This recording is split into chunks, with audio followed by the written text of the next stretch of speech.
Kalau sejarah tidak penting, sekarang ana balik tanya, Al-Quran itu paling banyak membicarakan hal apa? Cerita-cerita masa lalu sih. Sejarah. Iya, sejarah masuknya. Sejarah, Iya, ya. masuknya sejarah. 1/3 atau 2/3 dari Al-Quran itu isinya sejarah. Iya sih.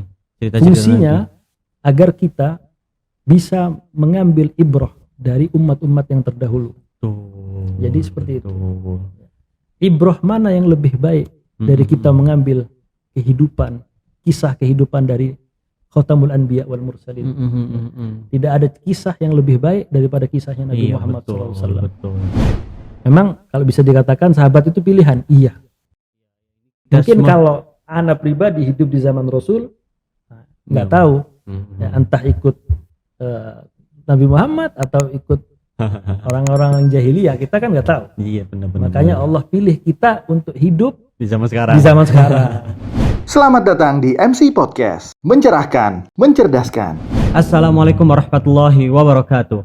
Selamat datang di MC Podcast, mencerahkan dan mencerdaskan. Alhamdulillah pada malam hari ini kita kedatangan tamu spesial, yaitu Ustadz Ammar. Assalamualaikum Ustadz. Khair hal Ustadz? Khair.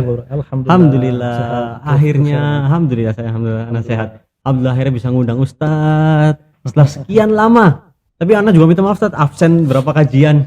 Iya. Terakhir antum ngisi kajian kalau nggak salah ikut tuh di Kampung Melayu, ya Ustadz? Iya benar. Iya. Di daerah Kampung Melayu. Oh, alhamdulillah. Pasti waktu itu ngisi sirah ya Ustadz? Sahih. Masya Allah. Emang ini sirah itu bidang antum atau gimana Ustadz? Hobi sebenarnya sih, lebih ke hobi ya. Dan sirahnya itu kan sejarah kan banyak Ustadz.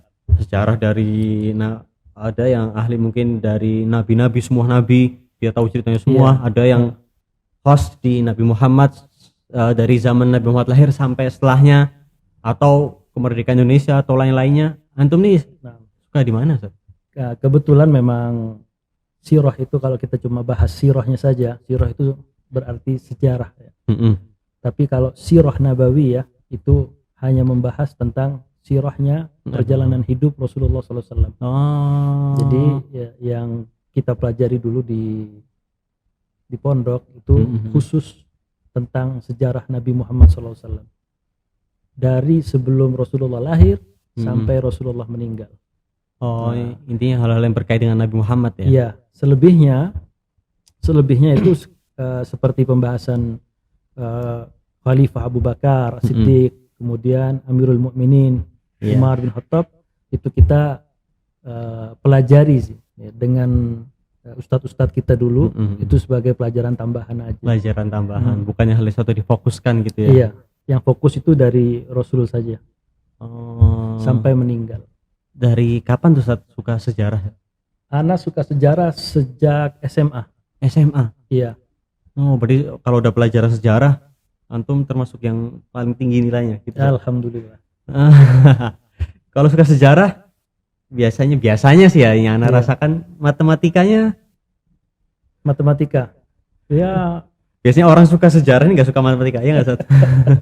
Iya, memang kalau jujur ya, jujur memang nggak terlalu suka dengan matematika. Karena bingung ya. Huruf ditambah huruf sama dengan angka. Oh iya, X sama Y angka. Iya benar. Angka. Itu luar biasa. Tapi kan sejarah kan juga ada angka-angkanya, Ustaz. Iya, memang sejarah itu berkaitan dengan tahun, kemudian bulan, tanggal. Tapi ya memang mau nggak mau itu kita harus pelajarin, cuma bukan sesuatu yang harus dihitung. Iya sebenarnya nggak dihitung, Ding. Benar. Nah, saat antum kalau ngisi kajian, kan antum Masya Allah jam terbangnya tinggi, Ustaz. lihat di share-sharean tuh, di sini ada Ustadz Ammar, Masya Allah. Itu banyakannya antum ngisi sirah atau bab tema lainnya, Ustaz? Iya, sebenarnya sih saya ini memang ingin membangun sebuah kesadaran ya, menyadarkan umat tentang pentingnya kita itu membahas sirah. Oke. Khususnya sejarah Rasul Sallallahu Alaihi Wasallam. Bagaimana Rasulullah SAW itu merubah 100%, 180 derajat masyarakat jahiliyah menuju tentang Islam, Mereka meninggalkan urusan-urusan jahiliyah mereka. Iya, Jadi iya. itu memang penting. Kalau sejarah tidak penting, sekarang ana balik tanya, Al-Quran itu paling banyak membicarakan hal apa? Cerita-cerita masa lalu sih. Nah, sejarah. Iya, sejarah maksudnya. Sejarah, Iya, ya. maksudnya sejarah. 1/3 atau 2/3 dari Al-Quran itu isinya sejarah. Iya sih. Cerita-cerita Fungsinya agar kita bisa mengambil ibrah dari umat-umat yang terdahulu. Jadi seperti itu. Ibrah mana yang lebih baik dari kita mengambil kehidupan, kisah kehidupan dari Khatamul Anbiya wal Mursalin. Tidak ada kisah yang lebih baik daripada kisahnya Nabi Muhammad SAW. Betul sekali. Kalau dibanding-bandingkan dengan lainnya, emang ibrah paling besar sejarah Nabi Muhammad itu emang udah fix banget, benar. Ustaz. Tapi boleh bisa cerita nggak, Ustaz? Antum ini kan suka dengan sejarah, apalagi khususnya sejarah Nabi Muhammad SAW. Ditambah lagi antum sering isi kajian. Nah, ini Masya Allah, hobi antum yang di sejarah dengan dakwah bisa disatuin. Itu kayaknya suatu hal yang langka sih menurut ana ya. Biasanya kalau orang dakwah tuh kan cuman emang keperluan, emang kebutuhan umat akan ilmu, makanya kita belajar tentang ilmu tersebut, kita dakwahkan. Tapi kalau antum ini sejarah, hobi tapi bisa berdakwah. Nah, Ustaz bisa nggak ceritain sedikit aja? Kalau kita lihat kan Nabi Muhammad ini benar-benar Masya Allah sejarahnya ya, dari seorang yang benar-benar di goa sendirian bisa sampai ngerubah satu generasi dan bisa menurunkan generasi setelahnya, bisa menjalankan apa yang beliau amanatkan sampai bisa merubah, bisa dibilang bisa merubah dunia. Nah, sebenarnya Nabi Muhammad SAW itu memang dipilih oleh Allah Subhanahu Wa Taala menjadi penutup para nabi dan Rasul Allah Subhanahu Wa Taala. Itu memang spesial. Memang maktub di Lauhil Mahfudnya seperti itu. Nah, memang Nabi Muhammad ini perjuangannya enggak seperti kita membalikkan telapak tangan ya. Walaupun beliau ini Khatimul Anbiya, tapi tetap sebab di dunia tetap ada. Sebab musabab tuh ada tetap. Ya. Beliau SAW itu awal itu sudah memang dipilih sama Allah SWT. Dari bagaimana beliau dinamai dengan nama Muhammad. Oh, gimana ceritanya? Jadi nama pertama kali di Jazirah Arab di Makkah itu yang pertama kali menggunakan nama Muhammad itu hanya Nabi Muhammad. Sebelum Nabi Muhammad itu belum ada orang yang dinamai dengan nama Muhammad. Belum ada. Kalau kita runut nasabnya Rasul kan Muhammad bin Abdullah, ya, bin Abdul Muttalib, ya kan, bin Hashim, bin Abdi Manaf, bin Qusay, bin Kilab, bin Murrah. Ya. Sampai itu nggak ada yang namanya Muhammad, sampai ke Adnan. Itu nggak ada. Ya. Bahkan yang ada bin Kilab, bin Qusay, ya kan, bin Nizar, bin Ma'ad, ya, bin Ilyas. Itu semuanya tidak ada yang memberikan anaknya nama Muhammad. Hanya Nabi kita SAW. Itu yang pertama. Kemudian yang kedua, tragedi dada Rasulullah SAW itu dibelah oleh malaikat Jibril. Dicuci darah hatinya Rasul. Karena hati ini adalah ya sesuai hadis ya, ala fil jasadi mudghah. Ketahuilah di sebuah jasad itu ada segumpal darah ya. Kalau darah itu bersih semua, itu hati ya. Itu memang dicuci oleh malaikat Jibril. Kemudian Rasulullah SAW beranjak dewasa, tanda-tanda kenabian itu semakin nampak. Sampai Rasulullah berusia 40 tahun. Yang 40 tahun itu sempurnanya makhluk Allah SWT. Iya, akal. Ya, betul. Khususnya manusia ya. Jadi seseorang yang ketika berusia 40 tahun itu sudah matang semuanya, mentalnya, akalnya. Kemudian itu bisa mengontrol emosi dan lain-lain. Jadi diangkat oleh Allah SWT menjadi nabi dan rasul itu di usia 40 tahun. 40 tahun ya. Oke. Dan itu enggak berjalan seperti biasa lancar, enggak. Itu pasti ada halangan-halangan, ganjalan-ganjalan kecil maupun besar, terutama di pihak keluarga. Kita ketahui bahwa Rasulullah SAW itu ada yang membela dari pihak keluarga, dan juga pasti ada musuhnya dari pihak keluarga. Oh, oke, iya betul-betul. Paling susah keluarga sih kadang. Iya betul. Iya. Ketika kita memutuskan untuk hijrah ke Islam yang benar, ke syariat Islam yang benar, itu pasti ganjalan pertama kita atau dukungan pertama kali kita itu pasti dari keluarga. Iya. Jadi ada aja. Keluarga yang membela ya tentu saja Abu Thalib, pamannya. Kemudian Abdul Muttalib, kakeknya. Ya. Nah, keluarga yang memusuhinya sudah jelas, bahkan diabadikan oleh Allah di Al-Quran. Iya. Sebagai salah satu nama surat di dalam Al-Quranul Karim.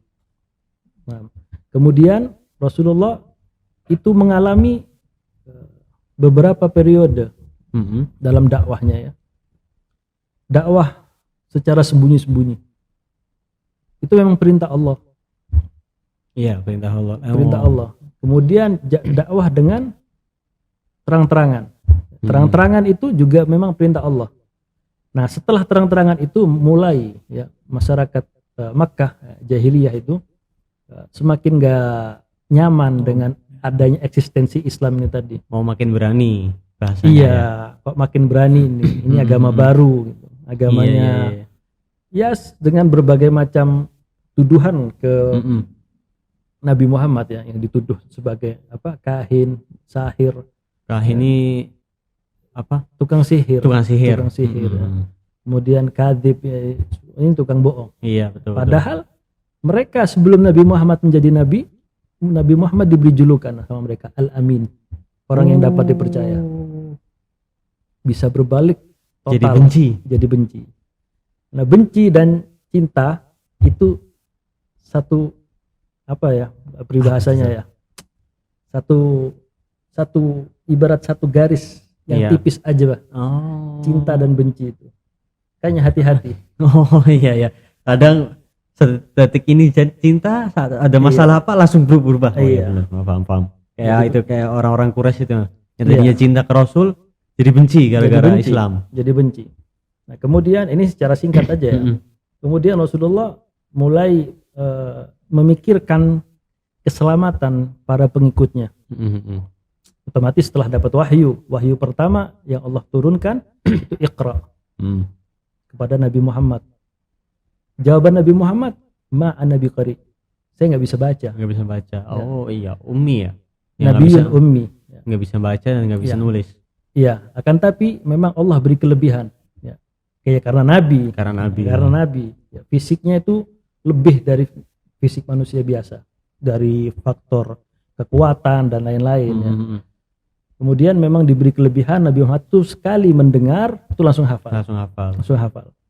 Jadi ma'ana biqari kata Rasulullah. Itu di Gua Hira yang antum sebutkan tadi. Iya, betul. Sendirian. Ya, merenung. Ya.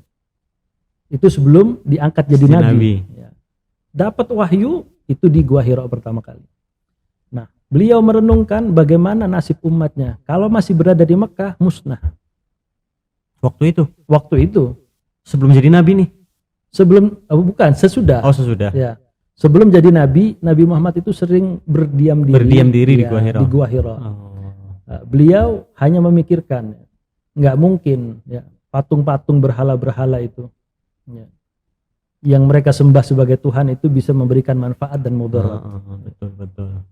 Ya. Kalau kita flashback sedikit, dulu masyarakat Arab itu semuanya milahnya, agamanya ke milah Ibrahim. Nabi Ibrahim. Iya. Mereka berhaji, bertawaf. Ya. Kemudian ada satu orang yang bernama Amr bin Luhai. Iya. Oke. Orang mana nih? Orang Makkah. Orang Makkah juga itu. Makkah.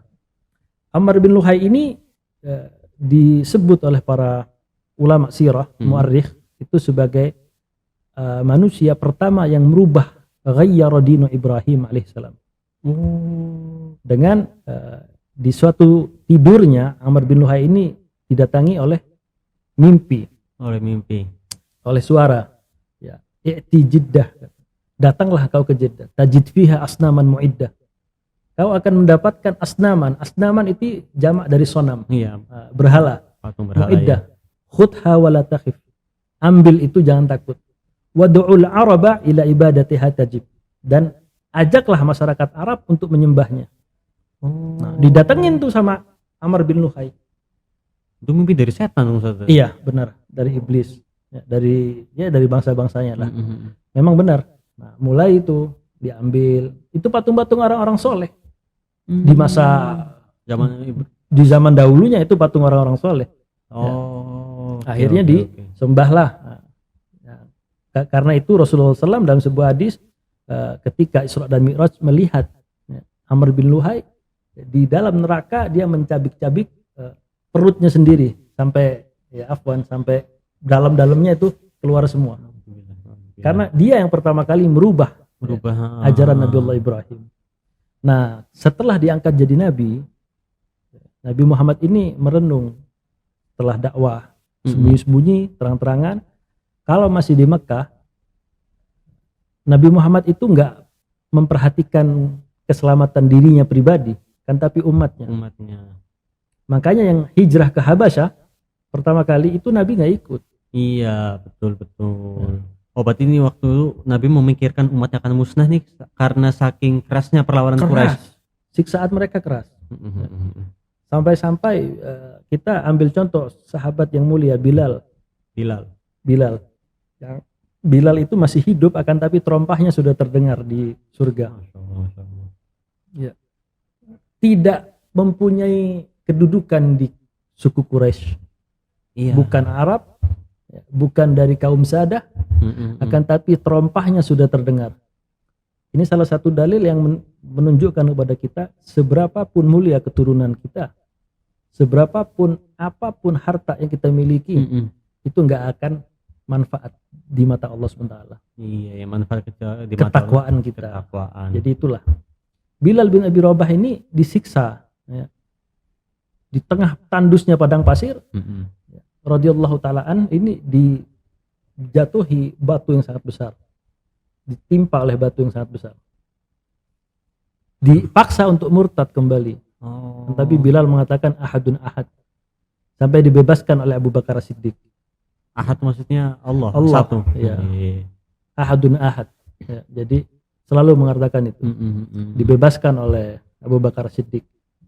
Ya, akhirnya Rasulullah memikirkan umatnya, nggak memikirkan keselamatan dirinya sendiri, di umatnya. Nah, sampai umatnya sebagian ada yang hijrah ke Habasyah, sebagian ada kaum Ansar yang mengutus utusan untuk mengetahui siapa sih Muhammad ini.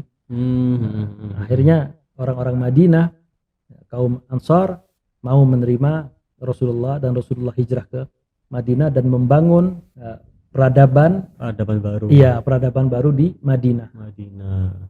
Jadi secara singkatnya seperti itu. Mulai dari Madinah ini udah mulai bangun. Mulai dan awal peperangan itu di zaman Madinah, periode Madinah, setelah hijrah ke Madinah. Dari Badar, kemudian Uhud, kemudian yang sampai yang terakhir adalah perang Hunain. Iya, terus itu Rasulullah SAW, itu perang terakhir Rasulullah SAW. Dari perang Hunain itu sekitar 2 atau 3 tahun Rasulullah meninggal. Rasulullah meninggal berarti tahun 11 Hijriah. Ya. 11 atau 12 lah. Ya. Karena perang Haji Wada itu tahun ke-9 Hijrah. Haji Wada. Rasulullah nggak lama setelah itu. 10 hijrah Rasulullah meninggal.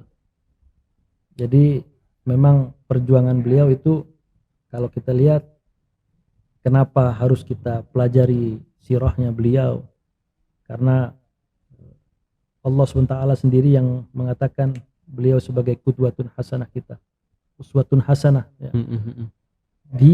diri Nabi kita SAW. Yang Ummul Mukminin istrinya mengatakan kana khuluquhul Quran. Kita bisa saja di luar rumah kita jadi orang-orang yang soleh kan, ya, berlagak seperti orang-orang yang luar biasa, ya kan. Kan tapi kalau kita mau tahu siapa ini orang, tanya sama orang terdekatnya, keluarga terdekatnya di rumah ya. Iya, para sahabat tanya sama Ummul Mukminin, bagaimana Rasulullah SAW ketika di rumah. Jawaban Ummul Mukminin kana khuluquhul Quran. Masya Allah. Akhlaknya seperti Al-Quran. Berarti emang benar-benar kayak nggak ada kekurangan ya. Akhlaknya nggak di rumah sama keluarganya, nggak di luar sama kerabat-kerabatnya. Nah. Masya Allah. Nah, Ustaz, sekarang nih poin-poin penting dakwah Rasul. Kalau kita lihat kan sampai bisa merubah peradaban dalam satu generasi itu saat hitungannya kan. Soalnya kan kalau kita merubah peradaban itu kan biasanya nggak perlu berapa generasi baru bisa kan. Kayak tadi siapa Amr bin Luhai. Dari Nabi Ibrahim sampai ke Rasul kan otomatis nggak langsung, mungkin kalau Anda pikir ya Ustaz, nggak mungkin langsung sesat semua gitu, nggak kan, pasti ada ada step by stepnya kan. Tapi kalau Rasul ini Masya Allah dalam satu generasi dia bisa langsung merubah yang tadinya masih banyak kesyirikan, langsung bisa mau beriman kepada Allah di wilayahnya ya. Iya benar. Ada nggak poin-poin pentingnya Ustaz? Poin-poin pentingnya sebenarnya seperti ini. Poin-poin penting dakwah Rasul yang pertama adalah Rasulullah adalah orang yang paling ikhlas dalam berdakwah. Ya. Jadi siapapun yang mau dakwahnya itu diterima oleh masyarakat, itu hendaklah menjadikan ikhlas lillah aja. Benar-benar ikhlas untuk Allah. Dan Rasul pun seperti itu.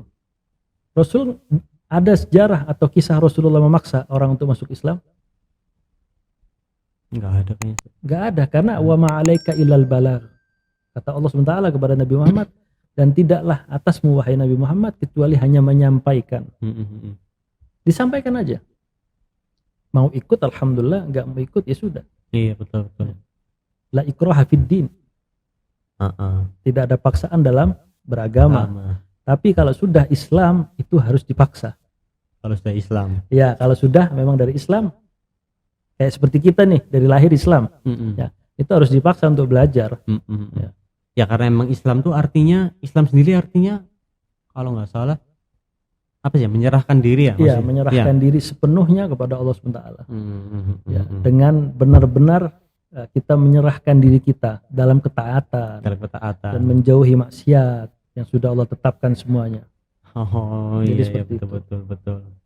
Iya. Terus yang itu yang pertama itu ikhlas ya. Ada nggak set poinnya? Lanjut poin-poin penting. Yang pertama ikhlas. Yang kedua memang sungguh-sungguh dalam berdakwah. Ya. Sungguh-sungguh. Bagaimana kita katakan Rasulullah itu nggak sungguh-sungguh dalam berdakwah. Ya. Rasulullah itu ketika beliau berdakwah diancam nyawanya, diancam hartanya, semuanya diancam, sahabatnya, keluarganya. Kan tapi Rasulullah bersungguh-sungguh dalam menjalankan syariat yang diturunkan Allah SWT. Itu totalitas ya. Totalitas. Ya. Kalau kita seperti kita belajar aja. Kalau kita belajarnya setengah-setengah, sambil tiduran, sambil rebahan, mungkin hasilnya juga rebahan. Ya, hasilnya juga, iya betul. Iya, rebahan juga. Itu yang kedua ya. Totalitasnya Rasulullah SAW itu seperti itu. Dan ketika seorang pemimpin itu menjadikan totalitas dalam dakwahnya, itu akan memberikan efek domino kepada orang-orang yang menjadi pengikutnya. Kita bisa cek. Gimana tuh? Kenal Adolf Hitler? Iya. Kenal? Tahu. Kapan ketemunya? Tahu. Kan Anda bilang tahu, Ustaz, bukan kenal. Tahu. Ya. Adolf Hitler itu kalau kita bahas, kalau kita baca sepenggal sejarahnya, itu dulu adalah anak kecil yang susah untuk ngomong. Oh iya ya, oke. Iya. Dia susah ngomong nih. Susah ngomong dan dibully sama teman-temannya. Ya bahasa sekarangnya dibully lah. Iya. Adolf Hitler. Kan tapi dia latih terus. Ya. Dia latih untuk pede ngomong di depan orang, Dia latih sampai kalau kita lihat pidato orasi-orasinya Adolf Hitler tuh kayak berapi-api seperti itu. Oh, jadi orator Itu ulung bisa, ya. Jadi bisa mempengaruhi psikis dari orang-orang yang menyimaknya. Jadi bisa memberikan efek domino. Ada ilmunya juga berarti kayak gitu ya. Iya, kata orang Arab dari inna fi kalami la sihra. Inna fi kalami la sihra. Sesungguhnya dalam kalam itu yang bagus ya, itu ada sihirnya. Bukan sihir kita pakai itu, bukan. Karena omongan itu bisa menyihir orang. Iya, mempengaruhi. Ya, mempengaruhi orang. Jadi seperti itu. Jadi memberikan efek domino. Begitu para sahabat, ya, seperti apa totalitas para sahabat kepada nabinya. Iya sih. Ya, lihat nabinya seperti itu, kita yang ikut pun nih pemimpin kayak gini nih. Iya. Oh iya benar-benar. Totalitas. Kemudian yang ketiga, setelah ikhlas, totalitas, Rasulullah SAW itu menyerahkan semuanya kepada Allah. Oh, tawakal maksudnya. Tawakalnya itu benar-benar tawakal. Ya. Bukan seperti kita. Ya, tawakal tuh hanya cuma di mulut saja, hati besok makan apa nih, besok di mana nih. Yang penting aku udah kerja, aku tawakal. Tapi di rumah bingung, pusing ya. Darah tinggi. Ya. Asam urat deh. Jadi seperti itu. Benar-benar menyerahkan setelah ikhlas, setelah setelah totalitas, bersungguh-sungguh, ya, memberikan totalitas dalam dakwahnya, itu menyerahkan urusan kepada Allah SWT. Karena Allah sendiri nggak akan meninggalkan hambanya yang berada di jalan Allah. Di perang Badar Allah meninggalkan kaum muslimin, jumlahnya mereka 300 pasukan, 300 melawan ribuan. Enggak. Ya. Di Uhud enggak pernah Allah tinggalkan kaum muslimin ya, secara sendiri ya, memerangi musuh-musuhnya, enggak pernah. Iya sih. Ya. Dengan syarat kita berjalan di jalan Allah. Emang benar sih, kadang emang kalau baca sirah emang kadang nggak masuk akal nih. 300 lawan 1000. Ya. Berarti satu orang hitungannya ngelawan 3 orang. Iya, bisa jadi seperti itu. Itu kalau bukan dari pertolongan Allah nggak mungkin, emang benar. Iya, kemudian dipilihnya orang-orang yang mempunyai fisik yang luar biasa untuk masuk Islam. Contohnya Hamzah bin Abdul Muttalib. Kemudian ada Ali bin Abi Thalib. Kemudian ada Umar bin Khattab.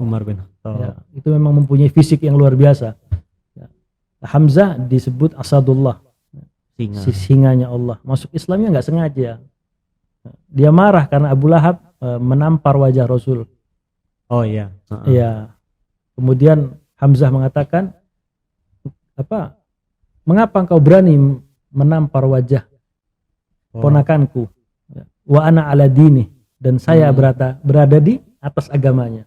Nggak sengaja masuk Islam. Berarti masuk Islam itu benar-benar lagi emosi gitu ya, nggak sadar apa yang diomongin. Nggak sadar ya, orang emosi memang seperti itu. Iya. Ya. Kemudian Umar bin Khattab, di mana para sahabat hijrah ke Madinah sembunyi-sembunyi, iya kan? Tapi apa yang dilakukan Umar? Dia gedor rumah-rumahnya orang-orang Quraisy. Siapa yang mau istrinya besok jadi janda, ya, saya mau hijrah ke Madinah, temui saya. Siapa yang mau anaknya jadi yatim piatu, temuin saya. Paling beda ceritanya. Ya, memang beda. Ya, anti mainstream. Betul. Luar biasa. Jadi dipilihnya memang orang-orang yang spesial. Karena Allah SWT berfirman, kuntum khairu ummatin ukhrijat linnas ta'muruna bil ma'ruf wa tanhauna 'anil munkar wa tu'minuna billah. Ya. Kalian itu adalah sebaik-baiknya umat. Ukhrijat linnas, yang ditampakkan kepada manusia. Kenapa bisa baik? Karena ta'muruna bil ma'ruf, amar ma'ruf. Banyak orang dari kita sekarang yang hanya amar ma'ruf. Iya. tapi tidak pernah nahi mungkar. Emang susah sih, Ustaz. Memang paling susah itu. Paling susah nahi mungkarnya emang. Iya, amar ma'ruf dan nahi mungkar itu seperti kedua kaki kita, kanan dan kiri. Kita nggak bisa berjalan dengan amar ma'ruf saja, dan kita nggak bisa berjalan dengan nahi mungkar saja. Jadi amar ma'ruf nahi mungkar itu seperti langkah kaki kita, kanan dan kiri, berjalan seirama. Ya. Kuntum khairu ummatin ukhrijat linnas ta'muruna bil ma'ruf wa tanhauna 'anil munkar wa tu'minuna billah, dan beriman kepada Allah SWT. Itu para sahabat. Ya, memang ditampilkan oleh Allah SWT sebagai orang-orang yang mendukung nabinya SAW. Memang kalau bisa dikatakan sahabat itu pilihan, iya. Mungkin kalau anak pribadi hidup di zaman Rasul, nggak tahu, ya, entah ikut Nabi Muhammad atau ikut orang-orang jahiliyah, kita kan nggak tahu. Iya, benar-benar. Makanya Allah pilih kita untuk hidup di zaman sekarang. Jadi seperti itu. Tapi tadi masalah amar ma'ruf nahi mungkar emang sebenarnya susah sih, Ustaz. Misal kita ngajak orang sholat, ayo kita sholat. Nah, itu lebih mudah daripada misal ada orang lagi zina, apalagi pacaran atau apa. Kamu jangan zina, kamu jangan mabuk, lebih susah sih. Iya, memang kalau sekedar mengajak kepada kebaikan, ya semua orang bisa melakukan. Kayaknya itu Rasul makin dimusuh karena nahi mungkar juga ya. Jelas. Tapi kita saja kalau nahi mungkar dimusuh sama orang. Iya, benar sih. Dimusuhin sama orang, ya dikatakan soalim dan lain-lain. Ya. Itu pasti ada. Ya. Dan memang orang-orang yang mempunyai kedudukan khusus itu bisa melakukan nahi mungkar dengan apa namanya, dengan kekuatannya, dan bahkan nggak perlu tenaga, cukup tanda tangan selesai. Ya. Banyak. Harusnya bisa sih ya. Benar-benar. Karena dia mempunyai kekuasaan. Iya, betul. Nggak butuh kita harus capek-capek ya. Jadi seperti itu. Jadi nahi mungkar itu memang paling berat. Kalau kita diam terhadap suatu kemungkaran, itu ibaratkan kita ini sebagai setan yang bisu. Kita kalau melihat diam, ada orang yang melakukan kemungkaran, maksiat dan lain-lain, kita nggak menasehatinya, itu kita dianggap sebagai setan yang bisu. Karena diam. Walaupun kita nggak ada kekuatan, misalkan gini, apa ya? Ada ketika kita melihat kemungkaran, kalau kita mau melakukan nahi mungkar, tapi ngelihat kondisi kita sendiri tuh kayak nggak mampu nih. Ya, kalau seandainya kita bisa ukur kemampuan untuk nahi mungkar tadi, ya kan, bisa kita ukur kira-kira kalau saya terapkan nahi mungkar, ini akan berimbas apa? Itu dibolehkan. Dibolehkan karena kalau kita punya kekuatan, kita bisa rubah kemungkaran itu dengan tangan kita. Karena kita punya power. Iya, punya power. Ya. Kita punya jabatan ya, untuk merubah kemungkaran tersebut menjadi amal soleh ya. Itu yang pertama. Yang kedua, kalau nggak bisa dengan nasihat. Bilangin. Kalau tetap nggak bisa dengan hati kita cukup doakan aja. Mengingkari aja. Dan mendoakan. Oke. Dan ada aful iman, itu adalah selemah-lemahnya iman. Kita berada di situ mungkin. Tapi kalau kita lihat dari ayat itu, ta'muruna bil ma'ruf wa tanhauna 'anil munkar wa tu'minuna billah. Iman kepada Allah taruh nomor 3 berarti ya? Sebenarnya itu bukan ditaruh di nomor 3. Itu sebagai penutup aja. Bahwasanya amar ma'ruf nahi mungkar itu kalau nggak beriman sama Allah, ada efeknya nggak? Ya, sia-sia sih. Sia-sia. Ya. Sia-sia. Kita melakukan amal baik, kan tapi kita nggak beriman kepada Allah SWT, maka sia-sia. Haba'an mansura. Ya. Seperti debu yang ditiup angin, percuma. Iya sih, betul. Karena syarat diterimanya amal itu Itu yang pertama ya Islam. Iya, betul. Kalau kita membahas konteks agama Islam ya Mm-mm. Islam. Jadi kalau nggak berislam ya nggak mendapatkan pahala di sisi Allah SWT. Iya. Apapun kebaikannya. Mungkin bermanfaat di dunia tapi Iya. Di akhirat seperti habaan mansura. Oke. Nah, sekarang kita kembali ke sirah dari langkah-langkah Rasul tadi. Udah 4 nih, Sat. Jadi udah ikhlas, totalitas, tawakal, dan memilih orang-orang yang ahli pada bidangnya. Iya, kalau memilih itu sebenarnya Rasulullah tidak memilih. Oh, enggak memilih ya? Kan tapi Allah yang memilih. Memilihkan untuk siapa yang menjadikan sahabat untuk nabinya. Kemudian Rasulullah tidak meninggalkan doa kepada Allah SWT. Rasul. Maksum, maksum, bebas dari salah dan dosa, dijamin surganya.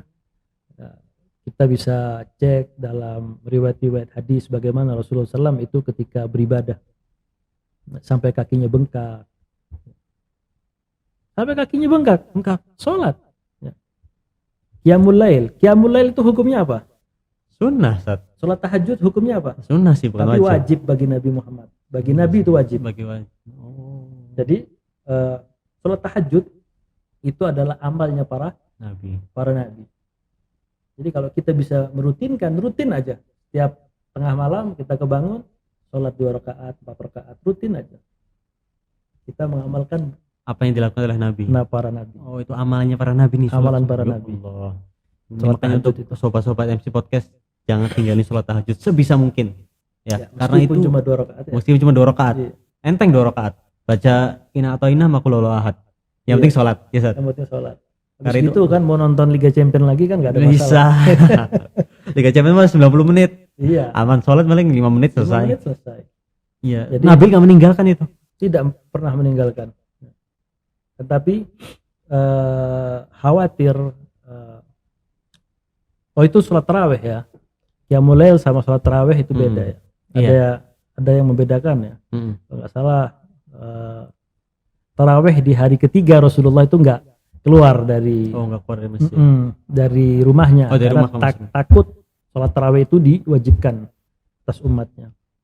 Kalau tahajud itu Rasulullah SAW tidak pernah meninggalkan, dan itu di dalam tahajudnya Rasulullah SAW itu beristighfar, ya, meminta ampun sama Allah Taala. Rasul ya, mendoakan umatnya, dan doa yang paling mustajab itu adalah kita mendoakan saudara kita tanpa sepengetahuannya. Doa kita ke saudara kita tanpa sepengetahuan saudara kita. Itu doa paling mustajab. Ya. Kalau nggak mustajab, Allah balik. Karena kita berbuat baik. Iya. Kita doakan saudara kita yang lagi enak tidur. Betul. Apalagi pertengahan malam ya, sepertiga malam. Nah, iya. Jadi kita mempunyai hati yang lembut. Ya.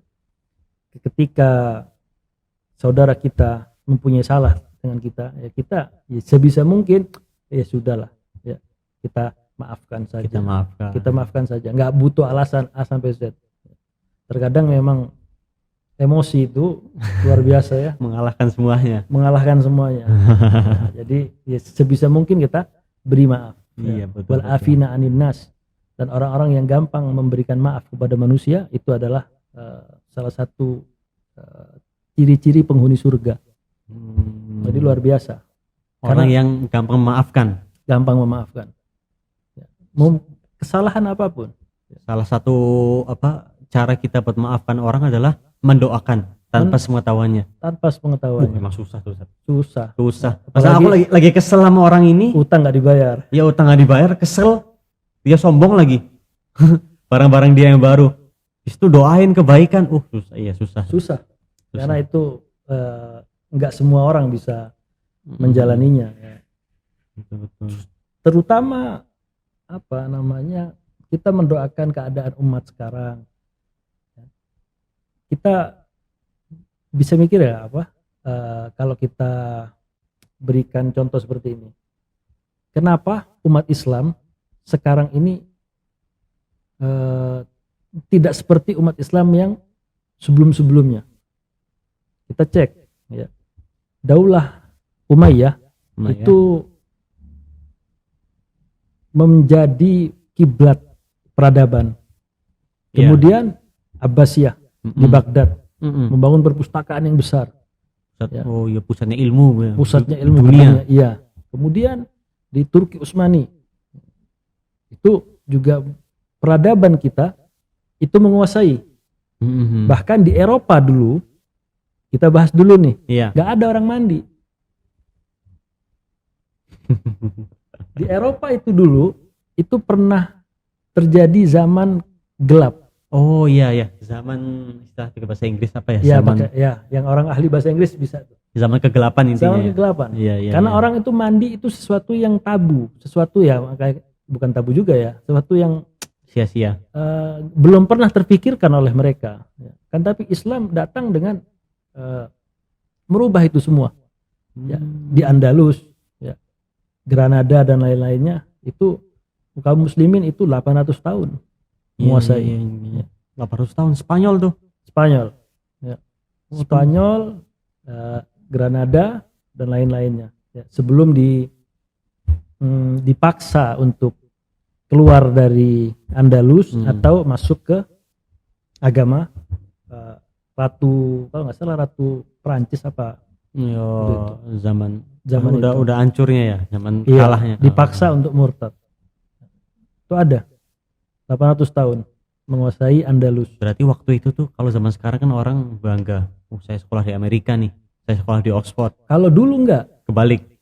Mereka sekolah atau basic ilmu itu mereka ambil di orang-orang Islam, negara-negara Islam waktu itu. Dan Islam, luar biasanya Islam, kalau kita bahas setelah Rasul meninggal, Rasul Arab. Iya, Arab. Abu Bakar, Umar, Utsman, Ali, Arab. Daulah Umayyah dari Muawiyah bin Abi Sufyan, kemudian anaknya Yazid bin Muawiyah, kemudian anaknya Yazid bin Muawiyah, Muawiyah bin Yazid. Nah, Muawiyah bin Yazid ini hanya beberapa bulan karena beliau rahimahullah taala nggak mau menjadi khalifah. Dia mundur. Ya. Setelah itu Daulah Umayyah itu berkuasa sekitar kurang lebih 80 atau 90 tahun. Setelah itu lahirlah Daulah Abbasiyah. Itu masih Arab. Masih Arab. Oh ya, Abbas. Bani Abbas dari anak cucunya pamannya Rasul. Iya. Abbas bin Abdul Muttalib ya. Itu masih Arab. Nah, setelah itu, setelah Daulah Abbasiyah sampai ke Turki Utsmani itu bukan Arab. Nah. Kita cek ada daulah namanya Ayyubiyah. Oh ya, Salahuddin Al-Ayyubi. Itu orang-orang Mesir. Kipti. Ya. Kalau sekarang sih orang ngira kalau Mesir itu Arab ya. Iya. Aslinya bukan Arab ya. Sebenarnya suku mereka Kipti. Cuma karena kalau sekarang kita katakan sama orang-orang Mesir, kalian bukan Arab ya, mereka marah. Iya, Arab udah jadi Arab. Sekarang Arab budaya. Sampai Aljazair juga dibilang Arab sekarang. Iya, sebenarnya mereka ya setengah ada yang Arab, setengah sukunya Berber karena barbar apa-apa. Conan the Barbarian. Pernah lihat kartun tuh dulu? Enggak tahu. Iya, itu ada tuh. Jadi suku-suku tersebut juga dibesarkan meskipun bukan Arab, tapi karena memegang Islam dengan benar, mereka diangkat sama Allah. Karena itu dia tu'minun amal apa? Iya. Ta'muruna bil ma'ruf tanhauna 'anil munkar wa tu'minuna billah. Ya, seandainya mereka enggak beriman, ya mereka enggak akan diberikan peradaban sebegitu panjangnya ya. Daulah Abbasiyah itu 500 tahun. Oh, lama ya. Iya. Kemudian ada di Mesir itu Mamluk itu mantan budak yang mendirikan kerajaan daulah, dan yang memukul mundur Mongol di peperangan Ain Jalut. Itu seru. Ain Jalut. Itu seru itu. Di mana pasukan Mongol itu melululantahkan Baghdad. Kemudian Allah angkat lagi dengan munculnya di Asia Tengah Seljuk. Ya, dari Seljuk ini lahirlah Ottoman atau yang kita kenal dengan Turki Utsmani. Jadi perjalanan Islam itu dulu itu luar biasa. Ibarat prestasi itu mengkilat ya, Mengkilap. mengkilap. Tapi sekarang Islam itu kayak semakin turun karena jauh dari ajarannya. Kalau kita ambil apa namanya, kebalikannya ya, umat-umat yang mereka itu kenapa semakin maju ya, karena semakin jauh dari ajaran agamanya. Jadi seperti itu. Berarti emang ini tanda kalau Islam tuh bukan sekedar Arab, khusus bagi orang Arab ya, Enggak juga. tapi emang Nabi Muhammad diutus untuk rahmatan lil alamin. Siapa yang dia memegang agama, megang kuat agama itu, maka Allah akan tinggikan derajatnya. Benar berarti Ustaz? Benar. Nggak harus Arab. Nggak harus Arab. Ya, siapapun, Iya. asal dia berpegang teguh dengan agama. Iya, Allah pasti akan angkat derajatnya. Oke, Itu alhamdulillah. baru di dunia ya. Baru dunia. Wah, dunia. akhirat. Wah, Allah. Sudah urusan Allah itu. Gak kebayang kita. Nah, Ustaz, terakhir nih Ustaz. Tadi kan Antum bilang namanya sejarah itu untuk diambil ibrah, apalagi zamannya Rasul. Nah, sirahnya Nabi Muhammad. Nah, Ustaz, karena kita hidup di zaman sekarang nih Ustaz, buat dakwah kita, bagaimana cara kita seperti yang Antum tadi katakan, semakin umat Islam zaman sekarang itu semakin jauh sama agamanya. Nah, bagaimana kita dengan belajar sirah ini mengambil ibrah, pelajaran dari sirah Nabi Muhammad untuk mengembalikan Islam pada jalannya, atau orang-orang zaman sekarang untuk kembali ya seperti masa lalu. Nah, sebenarnya memang kalau kita katakan memang Islam itu akan lahir kembali, akan naik lagi nanti, memegang lagi peradaban sebelum datangnya hari kiamat. Itu memang banyak hadisnya ya yang mengatakan seperti itu. Kan tapi kalau kita ambil secara khusus, bagaimana kita terapkan pada kondisi sekarang ya, dari sebenarnya sih itu berangkat semuanya dari kesadaran person tersebut. Oh, kita kembali ke orang masing-masing. Person tersebut. Kemudian yang kedua adalah lingkungan. Karena lingkungan itu adalah sebuah tempat yang sangat cepat mempengaruhi seseorang. Cepat banget lingkungan. Sebaik apapun orang, kalau ditaruh di lingkungan yang buruk, ya, suatu saat akan buruk. Bisa enggak, bisa benar-benar buruk ya. Bisa menjadi batu loncatan. Jadi tempat yang buruk jadi baik karena faktor dia. Bisa juga tempat yang buruk itu tadi membawa dia juga. Yang penting lingkungan berarti. Lingkungan. Kemudian berikutnya adalah kembali lagi kepada keikhlasan. Karena kita nih secara nggak sadar sebenarnya itu diwajibkan untuk belajar sama Allah SWT. Jadi kita kalau nggak sadar kalau kita ini disuruh belajar, apa yang akan terjadi? Kita santai-santai aja, santai hidup ya sudah dijalanin seperti ini aja. Sebenarnya hidup nggak sesimpel ini, gitu loh. Iya. Hidup itu butuh ilmu. Bagaimana ketika kita mau melangkah ke jenjang pernikahan, akan menjadi seorang suami, akan menjadi seorang ayah, setelah jadi ayah, setelah jadi suami akan jadi seorang kakek. Iya, betul. Itu butuh ilmu juga. Begitu juga para akhwat ya, para wanita, begitu juga mereka juga mempunyai harus mempunyai rasa tanggung jawab. Kalau sudah ada rasa tanggung jawab di diri kita, ya, baik yang laki-laki sadar tentang tanggung jawabnya, baik yang perempuan sadar dengan tanggung jawabnya masing-masing, maka mereka akan menjadi generasi emas. Mereka semua sadar gitu. Kalau kita bahas sahabat, kemudian generasi Islam yang luar biasa itu, jadi itu luar biasa karena mereka itu ditarbiyah dari kecil. Dari kecil Ya, disiapkan memang dari kecil. Bahkan Rasulullah SAW itu mengatakan kepada syabab ya, yang lagi duduk-duduk nih, ya, itu keluarlah hadis yang masyhur yang mungkin antum juga dengar, ya masyarul syabab man istata'a minkumul ba'a falyatazawwaj, ya kan? Oh Itu, iya. nah, tentang nikah, sindir kan? Aduh, sindir. Sindir, tembak. Itu sering dengar, Rat. Iya. Aduh.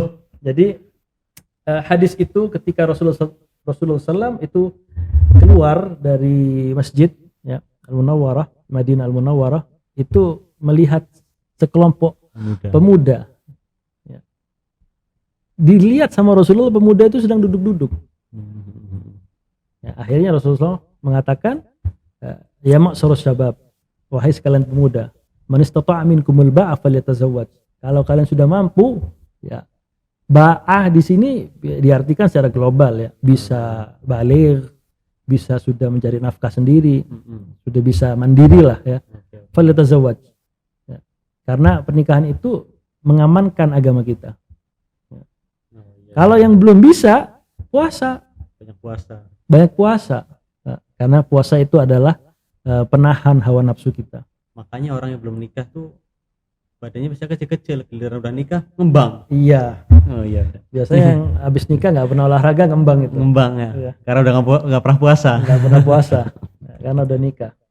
Jadi mereka itu memang dididik seperti itu. Ya.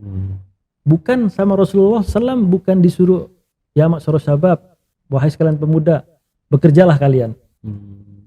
Karena Allah itu menyuruh hambanya, Rasul menyuruh umatnya untuk menikah dulu. Kemudian baru setelah nikah ada tanggung jawab kan? Iya sih. Ada tanggung jawab cari nafkah iya, kan? Pasti. Nah, berarti cari nafkah itu sebelum nikah apa setelah nikah? Kewajiban cari nafkah. Sebenarnya wajibnya sih setelah nikah ya. Nah, setelah nikah baru wajib kan? Cuma kan orang zaman sekarang kan nyari nafkah buat nikah. Iya, itu kebalik. Kalau kita sekarang minta anak orang, yang ditanya kerjaannya apa? Iya, pasti tanya kerjanya dulu apa, kerjanya apa, Kerjanya apa? Itu pertanyaan yang salah sebenarnya. Karena pekerjaan itu kalau dalam Islam ya disuruhnya apa? Nikah dulu. Setelah nikah baru ada kewajiban menafkahi. Dan Allah nggak akan meninggalkan kita. Seandainya kita ini bertawakal dengan benar-benar tawakal kepada Allah, maka niscaya kita ini seperti burung keluar dari sarangnya itu di pagi hari dalam keadaan lapar, pulang dalam keadaan kenyang. Tapi kita manusia, was-wasnya tingkat tinggi. Iya. Ya. Apalagi ya besok bismillah anak mau ke rumah orang, temenin anak Ustaz. Jangan sama anak, bahaya. Jangan sama anak. Alhamdulillah. Jadi untuk generasi yang kita sebut sebagai generasi milenial ini, ya ada baiknya kita buka wawasan kita, keikhlasan kita untuk belajar tentang Islam. Ya. Nggak perlu malu, ya. Karena barang siapa yang malu dalam menuntut ilmu, maka seumur hidup dia akan merasakan kebodohan. Nggak enak seumur hidup. Ya. Jadi ya, belajar bagaimana tentang sejarah hidupnya Rasul bersama para sahabatnya sampai bisa merubah Jazirah Arab, ya. Itu belum cuma 23 tahun beliau berdakwah. 23 tahun dari umur 40 sampai umur 63 ya 43. Iya, 23 tahun aja udah bisa merubah satu jazirah. Satu jazirah Timur Tengah itu ya. Itu baru belum 50 tahun. Ya. Kemudian masih bertahan sampai sekarang. Ini luar biasa. Jadi kita harus sering-sering mendatangi majelis-majelis ilmu ya. Kemudian kita memilih teman-teman yang soleh ya, kemudian teman-teman yang solihah, yaitu kita jadikan sebagai pemacu kita, ya. Betul. Saingan untuk apa? Ya kita saingan gitu loh. Jangan sampai kita ini kalah tingkat ketakwaan kepada Allah Subhanahu wa taala. Karena takwa ini nggak ada batasnya. Jangan kita mencukupi ketakwaan, sudah cukup, saya sudah takwa. Iya sih. Nggak bisa begitu juga. Nggak bisa, iya benar. Takwanya memang harus keseluruhannya. Nggak ada batas itu. Nah itu untuk sobat-sobat MC Podcast tadi ya, salah satu bisa dijadikan kajian ilmiah nih buat sobat-sobat MC ya, bagaimana Rasul bisa merubah satu jazirah ya dalam kurun 23 tahun atau satu generasi yang tadinya musyrik dalam keadaan tidak beriman kepada Allah bisa sampai jadi beriman semua. Oke Ustaz, alhamdulillah. Ana jazakumullah khairan banget bisa ketemu, antum bisa Allah merasa terhormat antum bisa datang ke sini. Sama-sama. Jangan kapok-kapok lagi Ustaz. Mudah-mudahan anak kesini lagi antum udah nikah. Amin. Ana baru sama antum kesananya nanti. Aja. Biar kita tanyain kerjanya apa. Jangan, tetap ditanya antum. Oke, itu MC Podcast. Jangan lupa untuk subscribe ya YouTube channel kami. Dan kemudian untuk komen, like, dan share jika video ini bermanfaat. Jazakumullah khairan. Wassalamualaikum warahmatullahi wabarakatuh.